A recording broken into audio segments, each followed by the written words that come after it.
¿Qué tal? Aquí estamos con nuestra lectura guiada de la Sagrada Escritura, Biblia o Palabra de Dios. Hoy toca la clase o sesión 381 y vamos a dar lectura a los capítulos 6 y 7 del libro del profeta Amós. Mañana terminamos este libro y la próxima semana vamos a continuar con otro profeta. Vamos a ver cuántos capítulos tiene el profeta Abdías. Híjole, ¿qué creen? Que el profeta Abdías es tan chiquito que lo vamos a leer en un solo día. Y luego vamos a tener al profeta Jonás, 4 capítulos, también en un solo día. Luego vamos a tener a Miqueas. Miqueas sí tiene más capítulos, tiene 7 capítulos, ¿ok? La próxima semana, sorpresa, 3 profetas: Abdías, Jonás y Miqueas. Pero hoy nos concentramos para mañana terminar con la lectura del profeta Amós.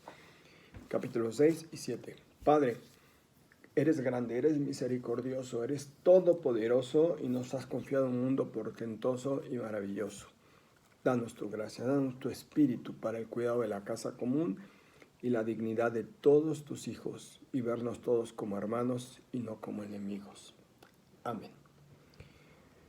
Capítulo 6.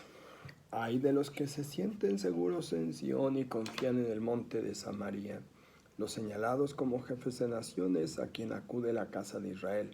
Vayan a Calno y observen, de ahí sigan a Hamat la grande y bajen a Gad de Filistea. ¿Valen ustedes más que esos reinos? ¿Su territorio es más extenso que el de ustedes? Quieren espantar el día de la desgracia y apresuran el reino de la violencia. Se acuestan en camas de marfil, se apoltronan en sus sillones, comen carneros del rebaño y terneras del establo. Canturrean al son del arpa, inventan como David instrumentos musicales, beben vino en copas, se ungen con perfumes exquisitos y no se apenan por la ruina de José. Por eso irán al destierro, a la cabeza de los deportados, y se acabará la orgía de los libertinos. Oráculo del Señor, Dios Todopoderoso. El Señor lo ha jurado por su vida, porque detesto la arrogancia de Jacob y odio sus palacios. Entregaré la ciudad y sus habitantes. El Señor ha dado órdenes de reducir a escombro las mansiones, a cascotes las cabañas, y si quedan 10 hombres en una casa, morirán. El tío y el incinerador vendrán a sacar los huesos de la casa. Uno dirá al que está en el rincón de la casa: ¿te queda alguno? Responderá ninguno. Y él dirá: ¿que no es hora de pronunciar el nombre del Señor? ¿Galopan los caballos por los peñascos? ¿Se puede arar con vacas? Pero ustedes convierten en veneno el derecho y la justicia en amargura. Quedan satisfechos con una nadería. Se glorían de haber conquistado con su esfuerzo Carnaín. Por eso yo, casa de Israel, oráculo del Señor, Dios Todopoderoso, suscitaré contra ustedes un pueblo que los oprimirá desde el paso de Hamat hasta el torrente de Arabá. Capítulo 7. Esto me mostró el Señor: preparaba las langostas cuando comenzaba a crecer la hierba que brota después de la que se corta para el rey, y cuando ellas terminaron de devorar la hierba del país, yo dije: Señor, perdona, ¿cómo podrá resistir Jacob si es tan pequeño? Con esto se compadeció el Señor y dijo: no sucederá. Esto me mostró el Señor citaba al fuego para juzgar, un fuego que devoraba el gran océano y devoraba los campos. Yo dije: basta, Señor, por favor, ¿cómo podrá resistir Jacob si es tan pequeño? Con esto se compadeció el Señor y dijo: tampoco esto sucederá. Esto me mostró el Señor: estaba de pie junto al muro con una plomada de albañil en la mano. El Señor me preguntó: ¿qué ves, Amós? Respondió: una plomada de albañil. Me preguntó: voy a tirar la plomada en medio de mi pueblo Israel, ya no volveré a perdonarlo, quedarán desoladas las lomas de Isaac, arruinados los santuarios de Jacob, empuñaré la espada contra la dinastía de Jeroboam. Amasías, sacerdote de Betel, envió un mensaje a Jeroboam, rey de Israel: Amós está conspirando contra ti en medio de Israel, el país ya no puede soportar sus palabras. Así predica Amós: a espada morirá Jeroboam, Israel marchará de su país al destierro. Amasías ordenó a Amós: Vidente, vete, escapa al territorio de Judá, allí te ganarás la vida, allí profetizarás, pero en Betel no vuelvas a profetizar porque es el templo real, es el santuario nacional. Respondió Amós a Amasías: yo no era profeta ni discípulo de profeta, era pastor y cultivaba higueras, pero el Señor me arrancó de mi ganado y me mandó ir a profetizar a su pueblo Israel. Pues bien, escucha la palabra del Señor. Tú me dices, no profetices contra Israel, no pronuncies oráculos contra la casa de Isaac. Por eso el Señor dice, tu mujer será deshonrada en la ciudad, tus hijos e hijas morirán a espada, tu tierra será repartida a cordel, tú morirás en tierra pagana, Israel marchará de su país al destierro. Palabra de Dios. Bien, vamos a ver notas a pie de página. Capítulo 7, versículos 1 al capítulo 9, 15, o sea, casi al final del libro. Visiones. La segunda parte del libro está compuesta por 5 visiones sumamente simples, pero cargadas de mucho significado. Se intercala el incidente de Amós con el sacerdote Amasías y un nuevo oráculo contra la clase poderosa del reino del norte, para terminar con una especie de confesión de fe sobre el único señorío de Dios en la historia. Conviene resaltar varios elementos de esta segunda parte organizados como las piezas de un ensamblaje que ayudan a ver la lógica armónica de todo el libro. La visión como algo constitutivo del ministerio profético. La urgencia interior del profeta que lo obliga a hablar a tiempo y a destiempo, con ocasión y sin ella. Otro elemento constitutivo de la experiencia del profeta es la intercesión. La independencia del profeta respecto al poder y al poderoso de turno. La conciencia de su identificación con la causa del Señor, la cual coincide perfectamente con la causa del empobrecido, del marginado, del sin nada.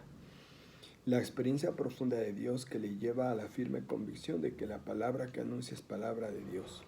El verdadero profeta no se gana la vida profetizando. El profeta asalariado no le importa mucho la causa del Señor, sino la causa de su amo, que nunca coincide con la causa de los empobrecidos. Capítulo 7, versículos 1 al 9. 3 primeras visiones. En los versículos 1 al 6 encontramos las 2 primeras visiones que poseen por lo menos 2 cosas en común. Una, se trata del plan del Señor para exterminar a su pueblo, valiéndose de 2 catástrofes naturales, la plaga de las langostas y una sequía. Del modo más natural, Amós ejercita el ministerio de la intercesión por el pueblo, ante lo cual el Señor se arrepiente y se abstiene de destruirlo. La intercesión, como sabemos, era otro de los elementos constitutivos del ministerio profético. El motivo de la intercesión de Amós coincide con el motivo del arrepentimiento del Señor, la pequeñez del pueblo. Pero ¿sabrá mantener Israel esa conciencia de ser pequeño y necesitado de Dios? En los versículos 7 al 9 encontramos la tercera visión, que está relacionada con algo que se había convertido en escena común en Israel: la fabricación de lanzas y espadas para la guerra. Una buena cantidad de comentadores solo ven aquí la figura de un hombre que trata de nivelar un muro con la plomada. Por el contexto histórico y las palabras que cierran la visión, nos ayudan a entender más bien la febril actividad de la industria bélica, donde se utilizaba el estaño o el mineral de donde se extrae dicho metal. Poseer esta materia prima era claro símbolo de poder militar. Pues bien, con esas mismas armas que se empeña en fabricar Israel, el Señor combatirá a Jeroboam, es decir, a todo el reino del norte. Muy difícilmente la imagen de un albañil que nivela un muro con una plomada suscitaría una conclusión de tipo bélico, y más difícil aún, esa misma imagen haría que Amasías enviase emisarios a él reportando la presencia de un terrorista en el reino. En esta visión, Amós sabe que no tiene caso interceder. Israel mismo ha elegido su destino en cabeza de sus dirigentes. Ni Dios mismo puede echar para atrás esa decisión. Dios va a aumentar, Israel va a la autodestrucción por su propia voluntad, como de hecho sucede con todos los que se creen como Israel de este periodo. Versículos 10 al 17 del capítulo 7. Amós y Amasías.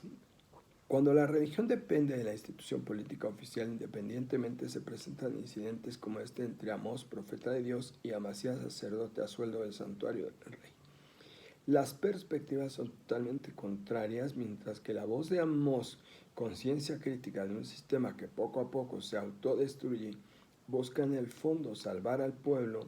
Amasías, con la típica visión obtusa de quien solo piensa en el poder establecido, no puede sino concluir que se trata de un conspirador, un terrorista que atenta contra la seguridad y la legitimidad de la nación. Lo mejor de todo es que desde su pobre mentalidad se siente obligado a darle un buen consejo al profeta y recordarle que se halla en el espacio del rey. Semejante atrevimiento hace que Amós revele el origen y sentido de su vocación. Si Amós fuera profeta a sueldo, lo último que se le ocurriría será tocar los intereses del rey, pero por tratarse de un hombre de Dios, profeta del Señor, su acción no puede circunscribirse a espacios autorizados, ni su voz puede tener las características de dulce melodía para todo el mundo. El trágico final del pobre Amasías es premonitorio. Así termina la institución religiosa cuando su origen se confunde con el horizonte de los opresores. Aquí hay una clave muy clara que permite o que impulsa a la crítica sana de las religiones modernas. ¿Más claro? Ni el agua. Bien, mañana terminamos la lectura de este profeta Amós.